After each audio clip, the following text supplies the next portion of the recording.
Pois é, nós temos que voltar a aprender a cuidar desse jardim que nos foi dado. Seja aqui no Canadá, no Brasil, na Austrália. A natureza nos dá tudo. Nós é que aparecemos aqui para atrapalhar, né? Está na hora de reaprender a cuidar da nossa casa, porque ninguém vai sair daqui para outro planeta se não cuidar desse.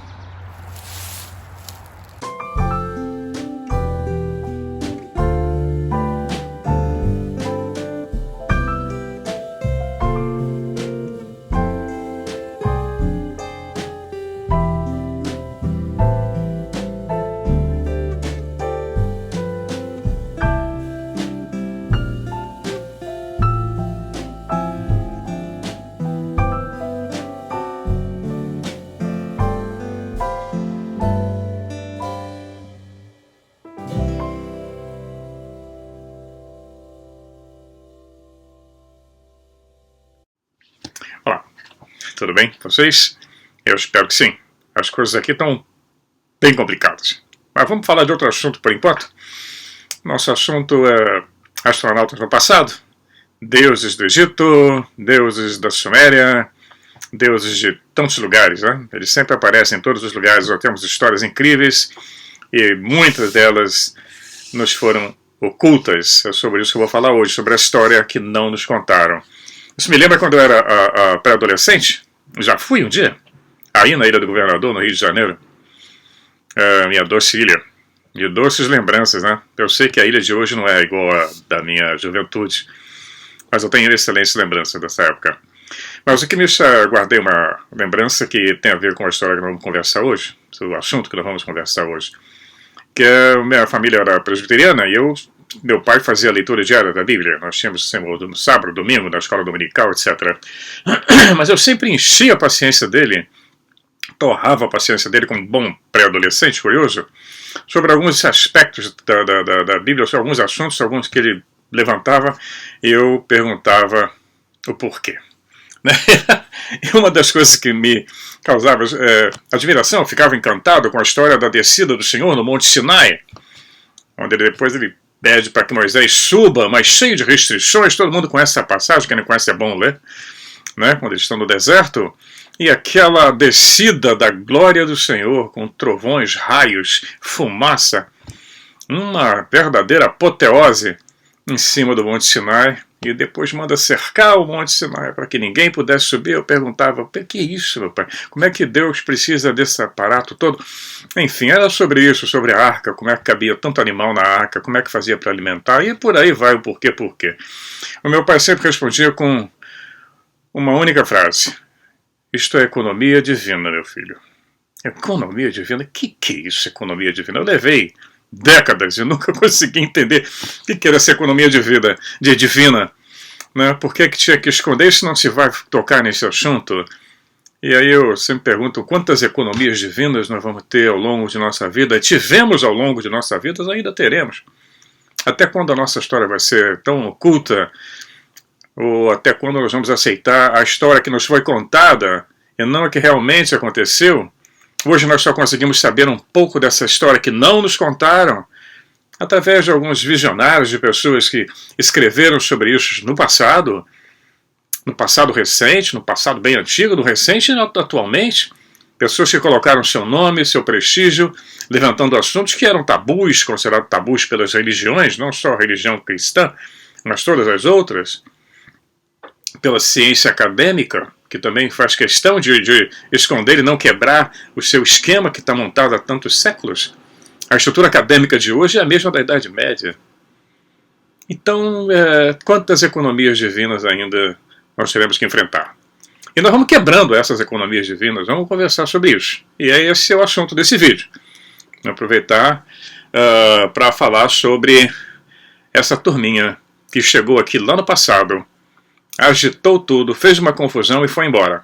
E será que foi? Será que ainda estão por aí?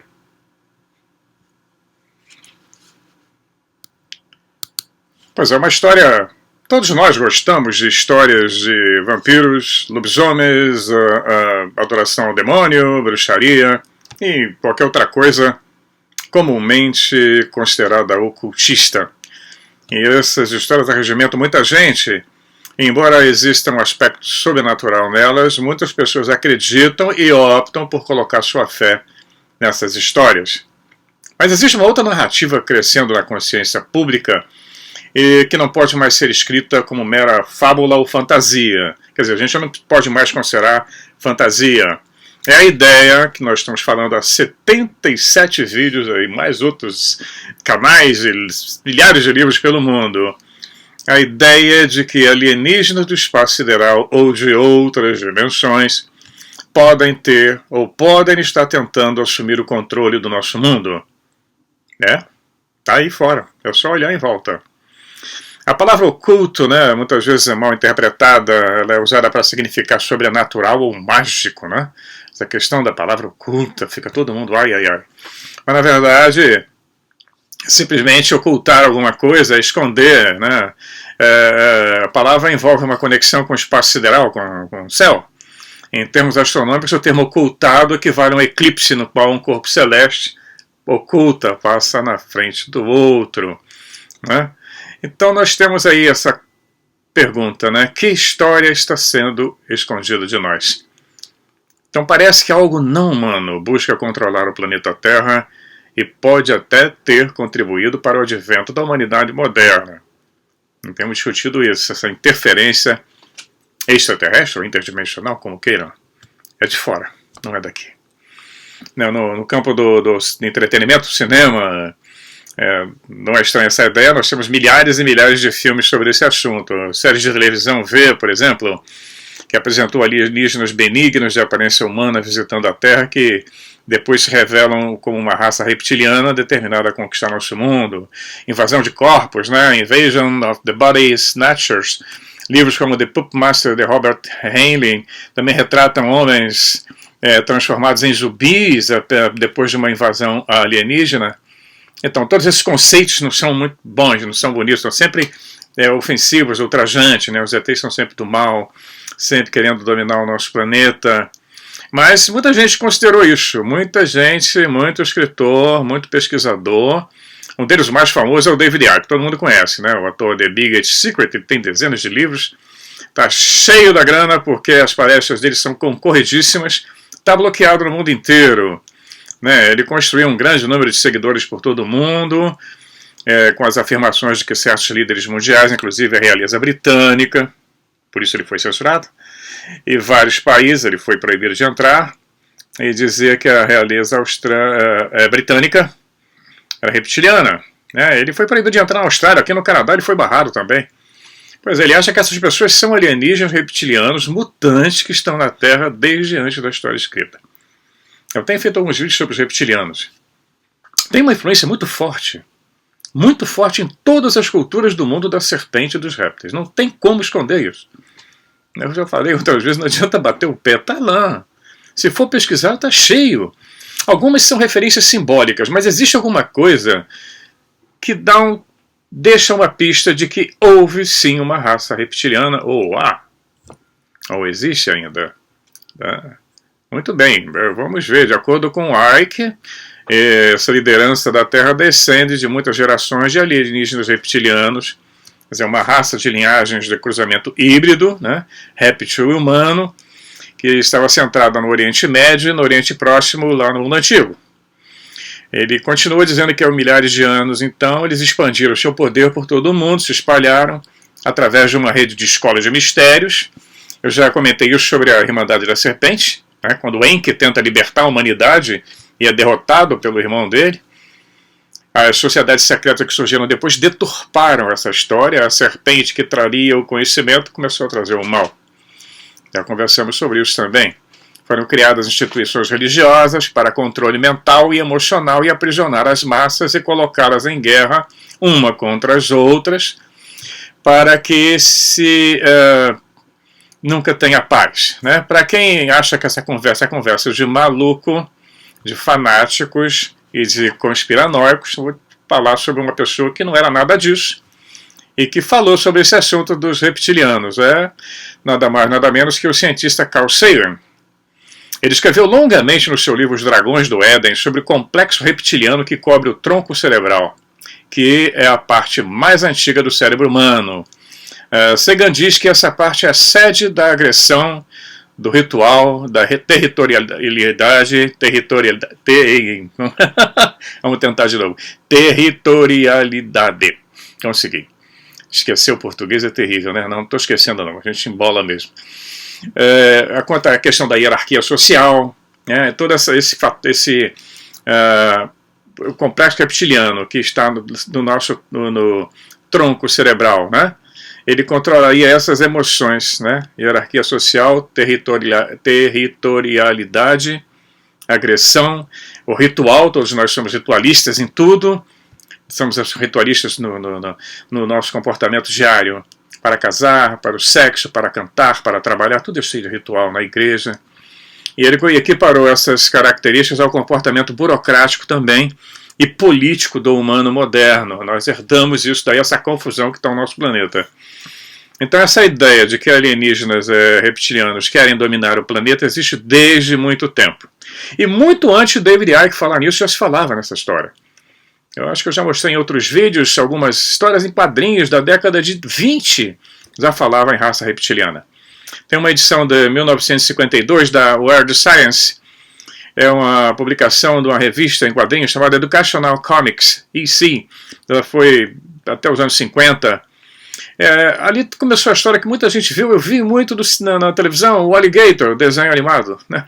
Pois é, Wally era o jacaré da Flórida, um jacaré popular, né, no programa de bonecos da TV. E depois o Frank Oakley, né? Ele foi eleito presidente após uma campanha piada, né? E o Wally acabou por ser o elemento principal de uma força alienígena reptiliana decidida a dominar a Terra. Então nós temos várias histórias, fica horas falando sobre a influência reptiliana nas nossas histórias. Eu já falei lá no início dos vídeos, quando eu comecei a fazer os vídeos, logo no início, falando sobre Charles Fort, um jornalista americano. Ele publicou um livro chamado O Livro dos Danados, né? Eu vou mostrar para vocês daqui a pouco. Isso foi Ele morreu em 1932, né? Ele pesquisou e escreveu sobre um grande número de fenômenos anômalos, dessas anomalias que acontecem pelo mundo inteiro.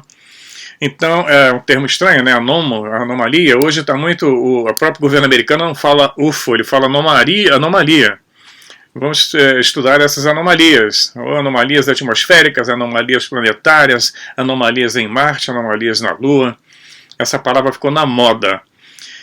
Então, no livro dos Danados, que foi publicado em 1919, ele explicou que livro dos malditos, né, traduzindo em português, que por malditos ele quis dizer que nós, humanos, fomos excluídos de certos conhecimentos. Ele continua. Eu devo dizer, continuou ele, né, nós pertencemos a alguma coisa. E que uma vez essa terra era terra de ninguém. E que outros mundos a exploraram e a colonizaram. E aqui lutaram entre si pela posse. Mas agora ela é propriedade de algo. Esse algo possui essa terra. E todos os outros vizinhos estão avisados. Eu suspeito que tudo isso é conhecido, talvez por muito tempo, por alguns aqui na Terra, que criaram cultos ou ordens secretas, onde seus membros funcionam como mensageiros para o resto de nós, como escravos. E que nós tínhamos uma utilidade qualquer para esses seres extraterrestres. Ele não entrou em detalhes sobre essa utilidade. Nós já conversamos sobre isso em vídeos passados. Utilidade energética, física também. Fort ele copiou uma quantidade gigantesca de eventos anômalos, né, de prodígios, cobrindo o mundo inteiro. Os livros dele ainda continuam sendo publicados, eu tenho aqui. Os seus seguidores fundaram em Nova York a Fortean Society, em 1931, que continua a existir até hoje. E publica a revista, o nome é Fortean Times. As próprias palavras fortiana entraram na língua inglesa, referindo-se ao estranho e inexplicável. Você vê como influenciou, né? Agora, quem detonou mesmo, quem trouxe todo esse assunto para o público foi Erich von Däniken. No livro dele de 1968, Chariot of God, A Carruagem dos Deuses, que para português foi traduzido como Eram os Deuses Astronautas, né? Ele já havia ali, trouxe em 68 esse conceito de antigos astronautas visitantes que vieram ao nosso mundo durante a Idade da Pedra para ajudar e também para perpetuar a raça humana. Isso já em 68. Então você vê, isso tem gente que falou muito antes também sobre isso. Estou vendo agora na nossa era, né, contemporânea. Em 68 eu tinha 17 anos. Pois é, um dos sites mais proeminentes entre os céticos, né, reconhece que os mistérios antigos existem, mas ele evita a ideia de que astronautas antigos que interferiram nesses mistérios, são responsáveis por esses mistérios. Eles dizem que a verdade é que ainda não sabemos como os antigos realizaram algum dos seus feitos físicos e tecnológicos mais surpreendentes. Ainda nos perguntamos como os antigos egípcios ergueram obeliscos gigantes no deserto, construíram as pirâmides, como os homens e as mulheres da Idade da Pedra moviam as enormes pedras cortadas e colocavam em dolmens e túmulos de passagem. É impossível entender como é que eles conseguiram cortar as pedras das ruínas de Baalbek, na pedreira perto de Baalbek, ou as próprias pedras de Baalbek, que são impossíveis de serem erguidas pela tecnologia que nós temos. Seriam precisos, sei lá, 50 guindastes para poder mover uma pedra daquela. Nós ficamos maravilhados com as gigantescas cabeças esculpidas na Ilha da Páscoa e nos perguntamos por que foram feitas e como foram feitas, e quem as fez e por que as abandonaram. A maioria desses sites foi abandonado. As cidades maias que estão sendo descobertas cada vez mais na Guatemala, na Costa Rica, no próprio México, em tantos lugares na América do Sul, na América Central, cidades que estão totalmente soterradas. E como Tikal, né, por exemplo, que é uma maravilha, completamente foi abandonada de repente. A cidade está inteirinha, com tudo perfeitas, as ruas ligando como se fossem bairros, todos os prédios em perfeitas condições, abandonados e soterrados, foram tomados pela floresta. Isso aconteceu em Angkor Wat também, na Tailândia, no Camboja, na Índia, na Indonésia. Todos eles foram de repente largados. Na Índia? Pois é. Então, mas a ciência não explica e não vai aceitar, é claro, a pseudociência, a explicação conspiranoica, né? Ela não tem ferramentas certas para descobrir como nosso passado funcionou. Eles não têm. A ciência acadêmica não. Então nós ficamos aí desse jogo, né? O dia que eles resolverem usar os artifícios que eles possuem, a tecnologia que eles possuem, a ciência acadêmica, utilizar todo o conhecimento para essa pesquisa, para pesquisar o nosso passado, nossa vida vai mudar. Com certeza vai. Né? Tem um escritor, Philip Coppens, ele é falecido, ele já inclusive apareceu em vários filmes no Discovery Channel, etc. Ele concluiu no livro dele de 2012, The Ancient Alien Question, né, a antiga questão alienígena. Ele fala sobre a maneira pela qual a ciência considerou a questão do contato não humano em nosso passado distante. Ele acha que não é correta. Eu também acho, todo mundo acha, a maioria. Ou pelo menos não é a única aproximação. Quando olhamos para a realidade como ela é, e não dentro da estrutura reduzida que a ciência prefere operar, torna-se claro que existe apenas uma única resposta. E é a minha também. Nós não estamos sozinhos. Nem nunca estivemos. Não. O William Bumley, eu já falei sobre ele também lá no início dos vídeos da Irmandade da Serpente. Ele escreveu um livro em 1990 chamado The Gods of Eden, Os Deuses do Éden. Ele disse que começou a estudar as causas da guerra, mas chegou à conclusão de que os seres humanos pareciam ser uma raça de escravos definhando em um planeta isolado, em uma pequena galáxia isolada do grupo local. Ele acrescentou que a raça humana já foi uma fonte de trabalho para uma civilização extraterrestre e ainda permanece sob posse, ainda hoje. Né? Não só foi, como continua. Trocou de dono, talvez. Trocou de propriedade. O contrato foi passado, ou foi conquistado, ou foi um acordo, não sabemos. Tudo isso para manter o controle e a posse da Terra, que funciona como uma espécie de prisão.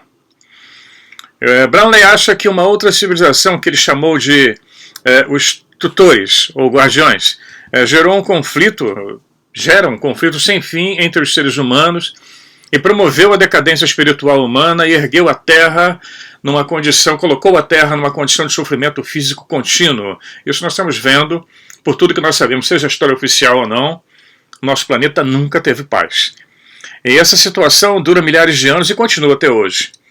Brownlee, depois de mais de 360 páginas que ele escreveu no livro dele, catalogando evidências de possível visitação não humana antiga na Terra, ele chega a essa conclusão de que essa turma veio para dominar, veio para se utilizar do que havia aqui. Tanto recurso físico como recurso humano, recurso energético biológico. Como se fosse, como diz o jesuíta Salvador Freixedo, faleceu acho que uns 2 anos atrás, escreveu vários livros sobre o assunto. Ele escreveu um livro chamado Terra, a Granja Humana. É muito legal. Eu não sei se tem em português, mas quem puder ler em espanhol, tem PDF, mas em espanhol, né? Então tem outro americano, autor, psicólogo e ministro batista, quer dizer, um pastor batista ordenado chamado Paul Von Ward. Ele tem um livro de 2011, We Have Never Been Alone. Nós nunca estivemos sozinhos. Ele conclui que existe evidência suficiente de envolvimento de seres avançados.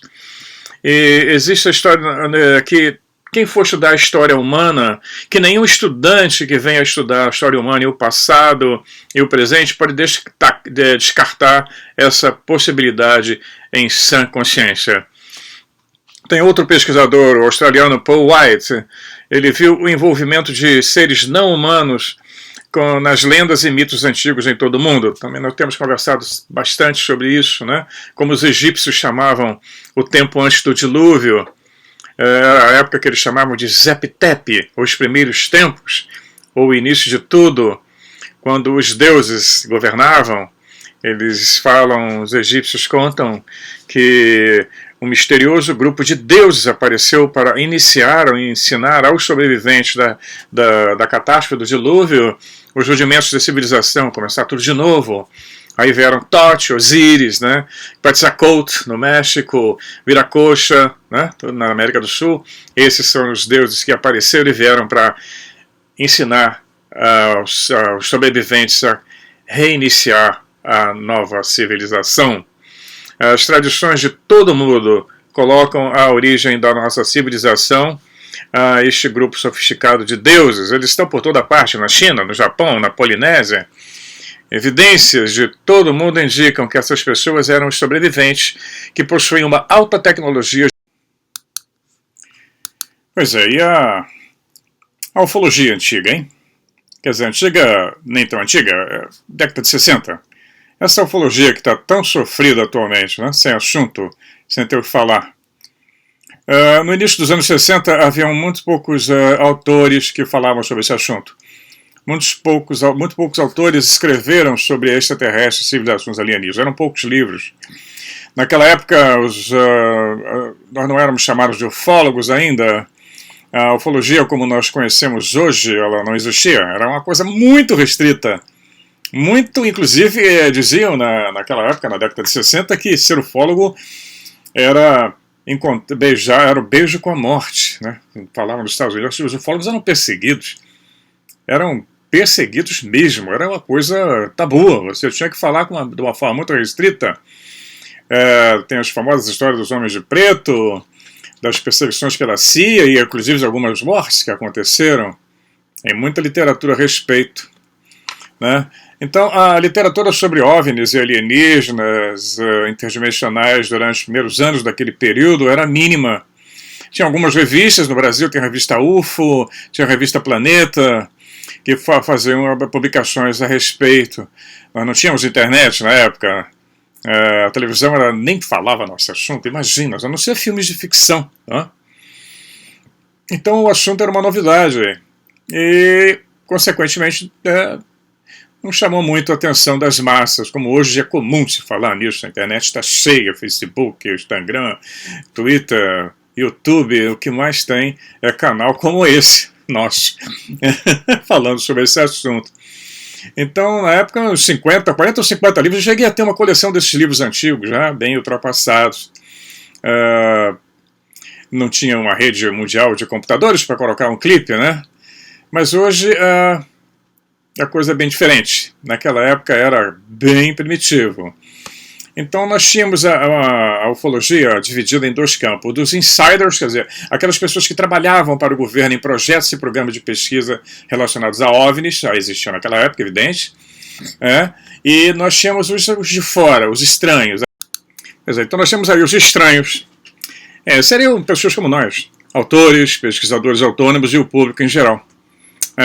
Até certo ponto, 90% do que foi escrito ou publicado foi uma literatura bem colorida sobre um assunto muito pouco conhecido do público, né? E, de fato, um punhado de pesquisadores apenas sabiam o que estava acontecendo naquele período por trás das cortinas, apesar de faltarem dados vitais e informações confiáveis relativas ao assunto OVNI e extraterrestre. Hoje nós temos até a Netflix aí com programas alienígenas do passado. É comum, qualquer criança tem brinquedo com cara de ET gay para todo lado, em todo canto, fantasias, livros. Eu já mostrei nos vídeos anteriores, livros para as crianças, etc. Como se fosse um assunto que tivesse começado na década de 60. Eu falei com vocês sobre o livro dos Danados. Eu já mostrei uma vez, está ele aqui, ó. Livro dos Danados, do Charles Fort. É bem grossinho, já na década de 20, está tudo marcado. Ele já publicou milhares, não sei quantas mil anotações sobre o insólito, sobre o inexplicável, falando sobre abduções, aparecimento de naves, que na época ele chamava de grandes construções. Não existia a palavra OVNI, nem espaçonave. Né? Então nós temos, muito antes de Charles Fort, livro de Enoch, que também já foi comentado em alguns vídeos, tem todo um relato de uma viagem interplanetária ou interdimensional. O assunto não é novo. Então nós tivemos essas coisas na época, na década de 60, né?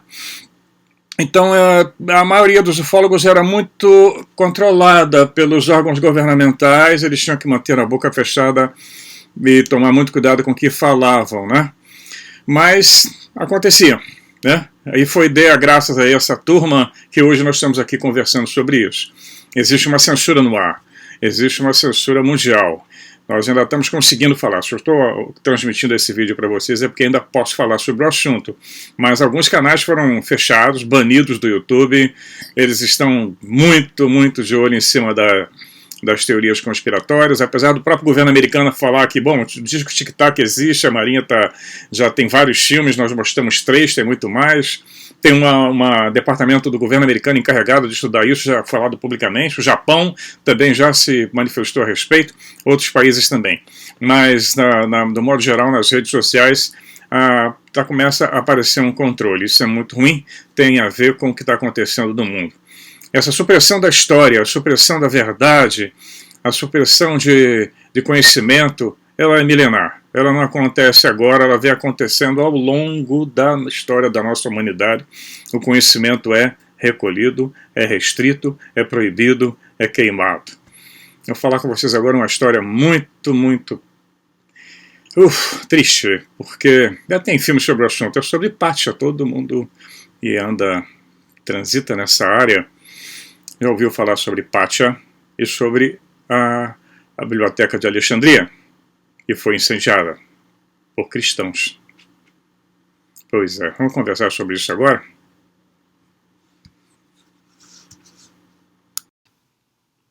Pois bem, a morte de Pátia.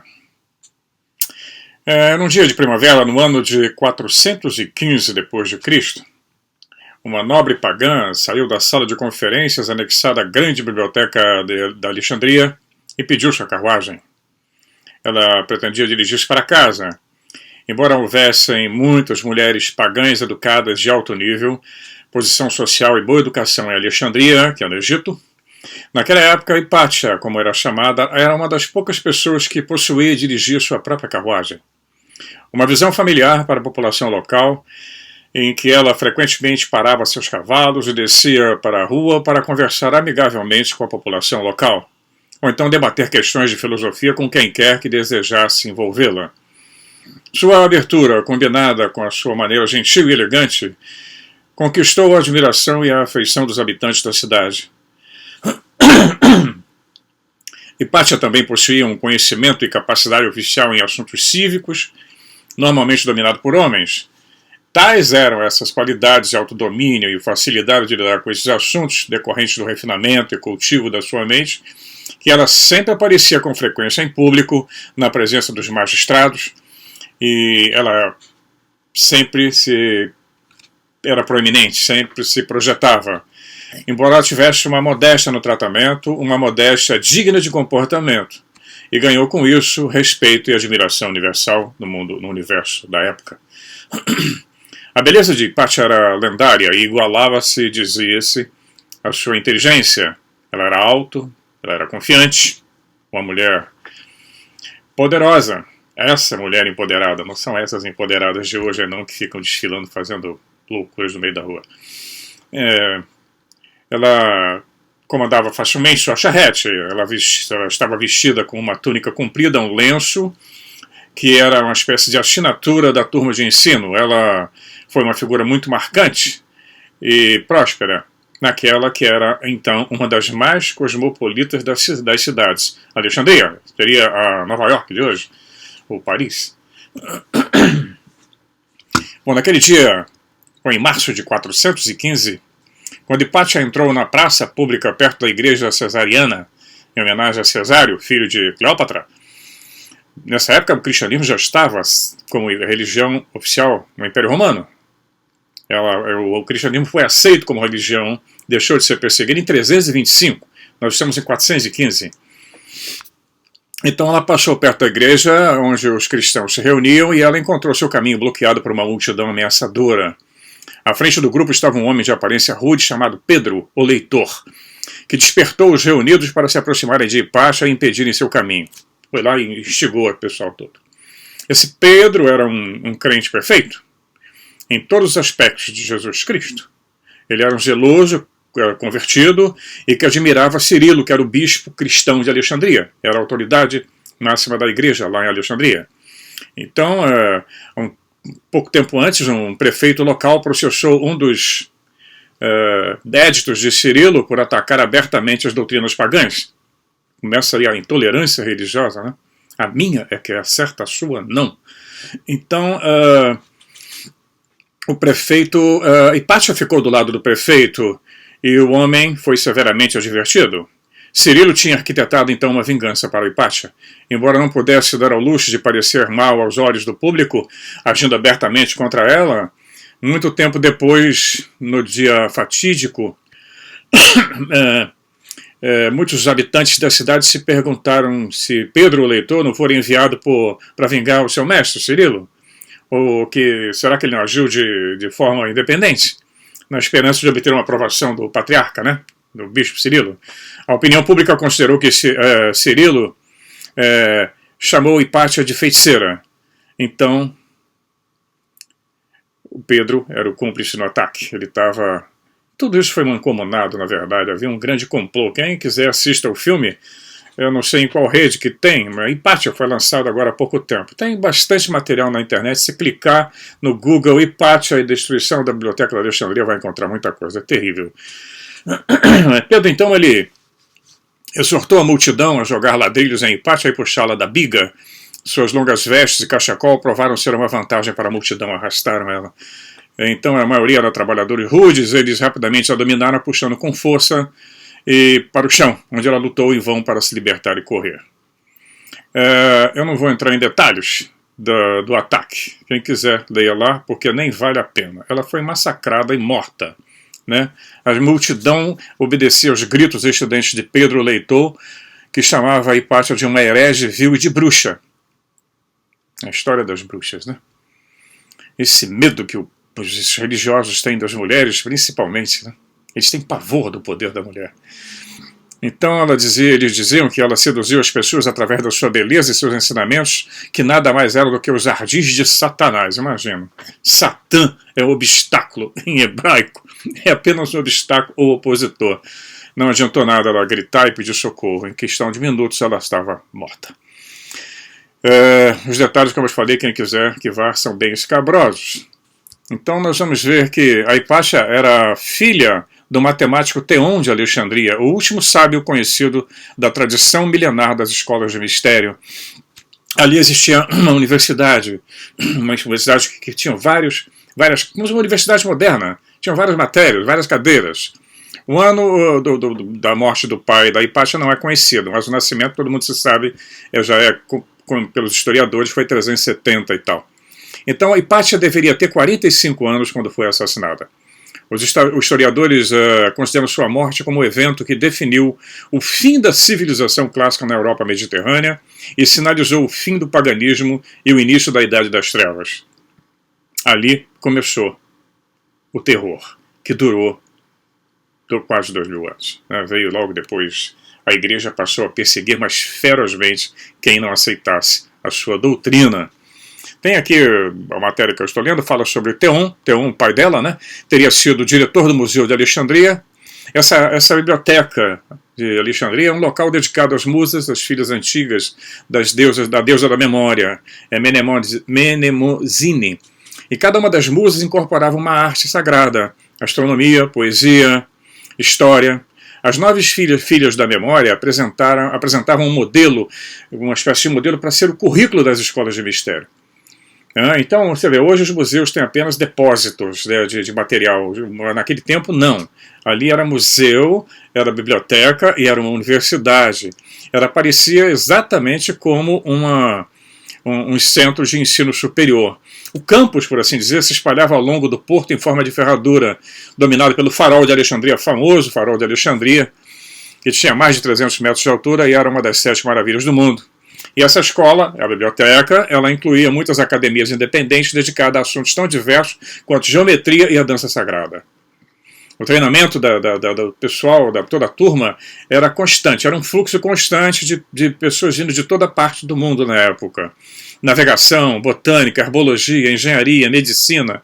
Existiam assembleias constantes, né, que aconteciam nesse complexo, além de cada matéria dessa, cada cadeira teria sua própria biblioteca. Então, foi no ano 400, quando ela tinha cerca de 30 anos, que Hipátia assumiu a cadeira de matemática na escola universitária.